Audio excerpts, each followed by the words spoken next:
If you can hyper identify the term DEI with Black people, then it's a lot easier to get people upset because, as my colleagues have aptly pointed out, ever since Black people have gotten a little bit of a foothold in this country, there has been a ready and willing contingent of folks who have decried any effort to look at justice because any kind of bit of justice to them looks like or feels like injustice because they've always been the dominant one.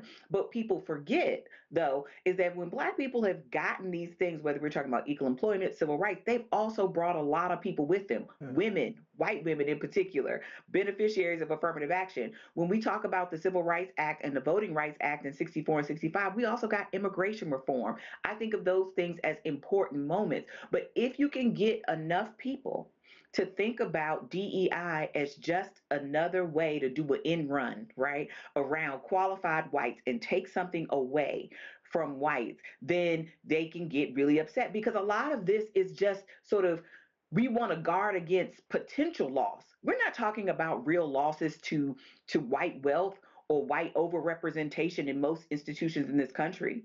It's an attempt to guard against that potential, right? Because whites are very concerned about how many white children are being born in this country. This is what people like Elon Musk and other natalists are concerned about.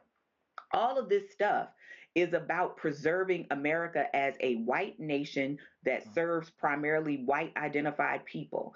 And I think anything to the contrary or any suggestion otherwise is to be to tell a lie, quite frankly. And so that's why making DEI Black discrimination or anti-white discrimination in another name is why that has been such a successful kind of trope.